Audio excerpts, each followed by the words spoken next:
Hello guys, it's been a while since I made my last video, probably 2 months or so, but I do have a treat for you guys. Today we are in 996.2 Carrera. So this is the facelift model of the 996, facelift base model.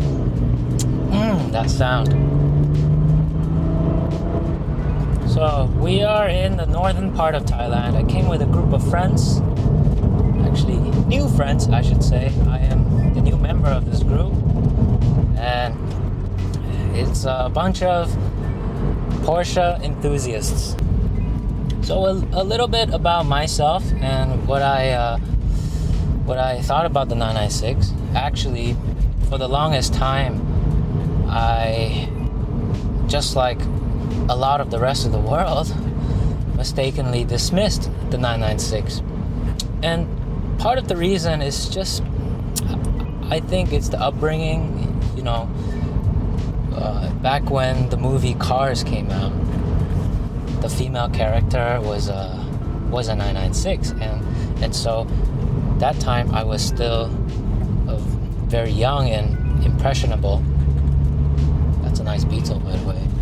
But anyway, I was very young and impressionable, and when the movie Cars came out, I saw that, oh, the 996 is a girl's car, and that stupidity or just lack of information just made me always associate 996 with girliness. I know, very sexist, but what can you do? And then, as you know, in Top Gear, Jeremy Clarkson, who has the loudest voice in the show, he tends to make fun of 911s. And for the longest time, without experiencing them, I have always just sort of been not so intrigued by them, particularly because their styling is so evolutionary and subtle, and it really takes someone with experience and someone with the appreciation of subtleties to really understand what the 911 is about. But thankfully, through YouTube, Chris Harris, he was probably the first person who really was able to put into video format for me what the 911 was truly about.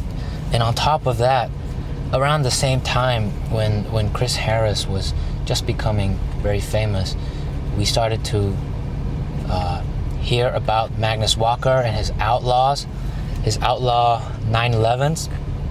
Oh my God, that got me truly hooked. I became a 911 lover, and I knew I needed one in my life. Having never ever driven one, I put a lot of faith into Magnus Walker and Chris Harris, but you know, I think they know what they're talking about.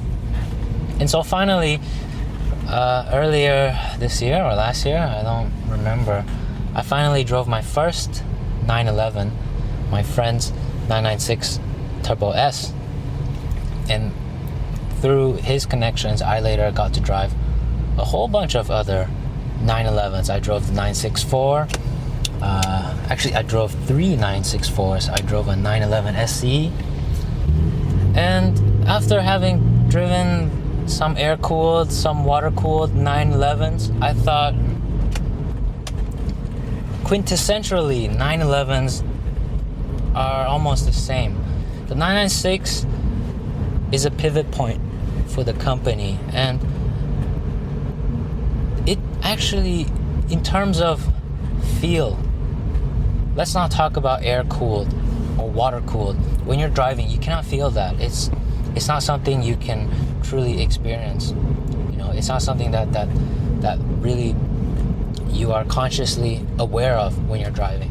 You know, you can't be focusing on, oh, my engine is water cooled when you're driving. It's not something that truly affects the driving experience. Of course, the sound is different. But sound is just a part of the driving experience, even though it's very important. But I would love to say that, you know what, the 996 actually sounds pretty damn good too. And so when we're just talking about driving dynamics, drivability, 996 is kind of perfect. The AC is cold, you get a decent sound system, it's comfortable for long road trips like this one. It's at the bottom of the market as well, which means this is a appreciating asset for me, at least in Thailand. The car bubble is very small here. And as long as I don't mess it up, this car is not gonna lose me any money. So why not? It's a 911. Okay, it's a Tiptronic, as you can see.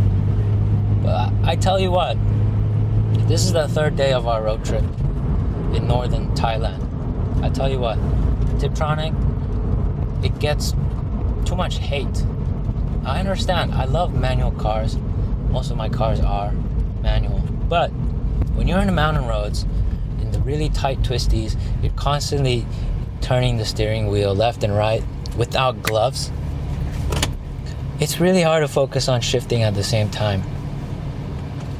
Driving a 911, it takes a lot of concentration because the weight is in the back. There's a learning curve to it. When you corner, you have to be gentle with the brakes. You have to manage the weight transfer so that you don't lock up the front. If you lock up the front, you get understeer. And then you cannot steer the car and all hell breaks loose. But the 911 has excellent brake feel. You can feel everything. I've never experienced such kind of brake feel before.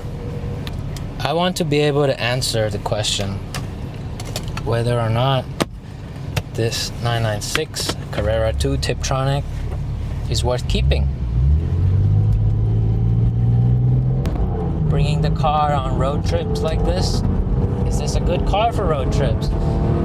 Can it keep up with the 997 turbos and the 996 turbos? The answer is, if you got the balls to corner fast, of course it can keep up. I've been able to keep up with all the cars. It's excellent, this car. The main reason why I truly love the 911 is the dynamics and the driver engagement. You can feel so much through the steering wheel. It's telling you so much about the road texture. And you can feel so much through the brakes. I've never experienced another car in which the brakes and the steering is so talkative. The pedal feel on this for the gas pedal is not the best because, as you know, by the time they introduced the 996.2, it's already fly-by-wire. However, it's highly responsive. If I do have a complaint about the pedal feel, the gas pedal feel, it would be that the progressiveness is not so linear, even in manual mode. So when you put it in manual, so let's say I'm in 4th gear, if I give it 80-90% throttle versus 100% throttle, it's not a big difference. I cannot feel the extra 10% in power. And so I think the way they did the throttle mapping is actually not so linear. But that's okay, you can get used to it, but it takes away a little bit from the directness of the car. But it's not something that I would like to rant on about because the car is excellent. About the Tiptronic, if you don't like how it shifts, then shift by yourself. The car, if you shift by yourself, it's not too fast, but just don't rush your shifts. You gotta time your shifts, shift before you enter the corner. Actually, there's not much to complain about.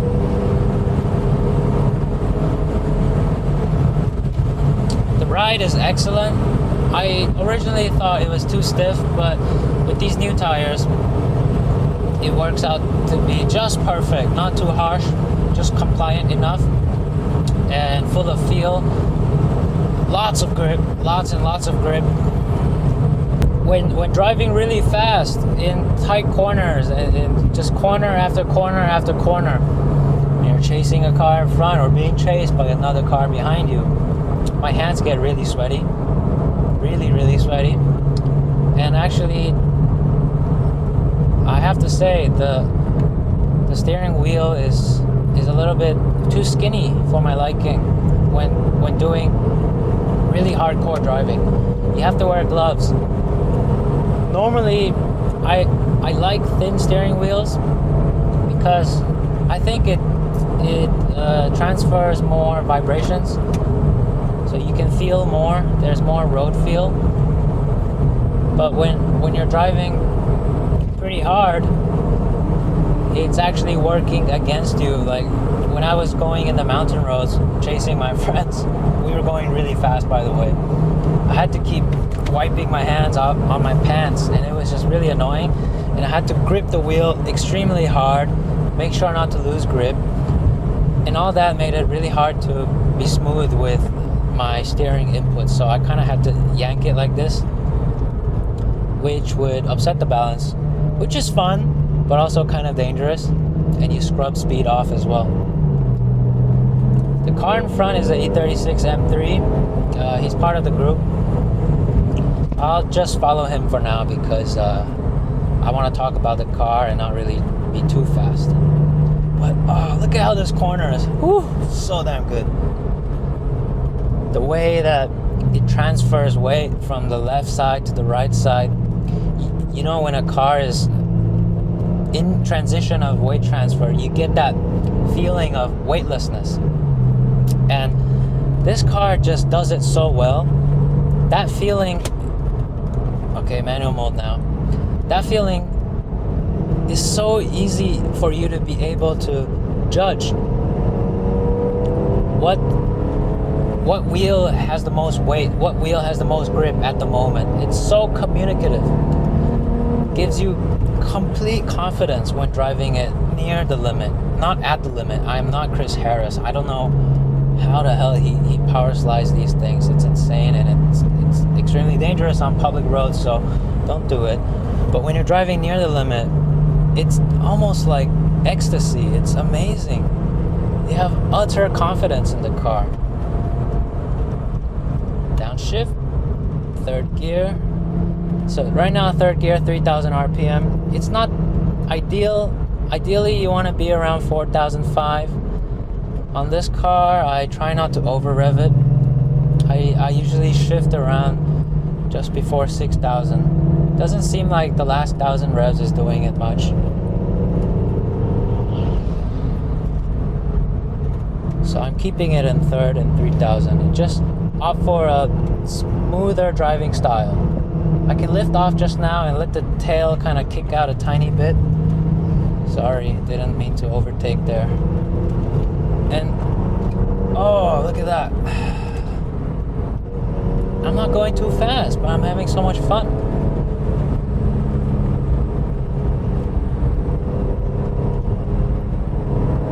Later on, I have to show you guys what it's like when we drive as a convoy. Oh, it's amazing. Look, I don't even have to use the brakes yet. Right about now, my hands are getting very sweaty. And like I said, I'm losing grip on my palms. And so I have to really squeeze the steering wheel. And the more I squeeze, the more sweaty it gets. And it's not helped by that. Actually, the steering weight on this car is pretty heavy. It could be from the slightly lower tire pressures that I'm using. But I think it's a compromise I'm willing to take. Oh, just a tiny bit of slip. Beautiful. Beautiful, beautiful. The brakes, you can really trust on the brakes because, like I said, the feel is amazing. I don't even need to brake here. Just just power out slowly, and then all the way, power all the way, brake, turn it, little bit of braking, trail braking, and then power out. No understeer, nothing, completely neutral. Power out. Freaking magical, this car. Look at that, I took that corner really, really quick, and second gear. It was neutral. I can't imagine what this would be like in a manual. It might be a bit too fast for me. I don't know. Alright, I need to look at the maps so I can plan ahead. Always plan ahead, huh? Keep it in third, brake. This is a little horseshoe bend. Not too much power here. This is the apex. I don't want to cut the guy. Power out. Not much torque because I'm around 3,000 something right now, but that's okay. I'm not in a race. Turn. Gets tighter. Power out. Beautiful. And you can feel the weight on the back of the car. It's just pressing it down. So good. Don't cut me off.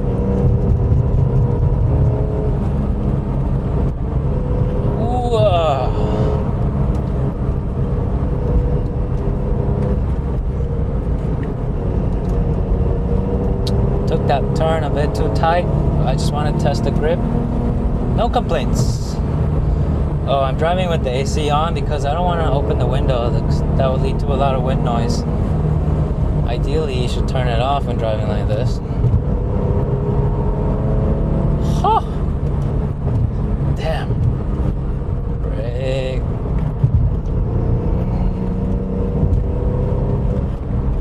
Excellent, man. Bloody excellent. Just keeping it in third the whole time. Don't need a manual gearbox when you're keeping it in third.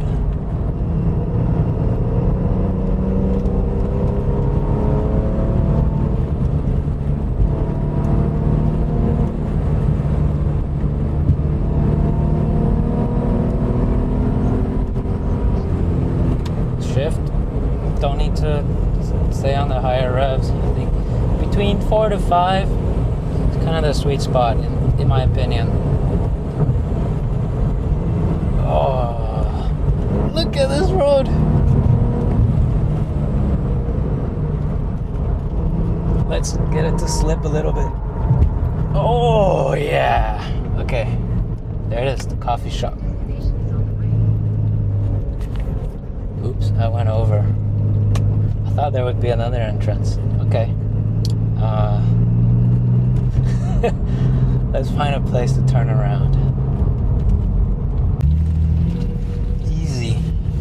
The turning radius on 911s is excellent.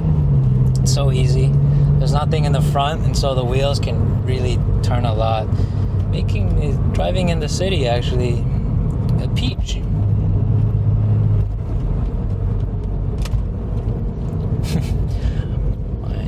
My friend must be really confused. It's like, what? How did I arrive from the other side of the road? Alright, let's find a place to park. Ooh, Zafiro 831.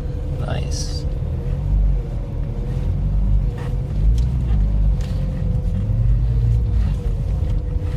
Alright, let's wait for the buddies to come back. We'll go from there. That was fun! Fun. Here they come.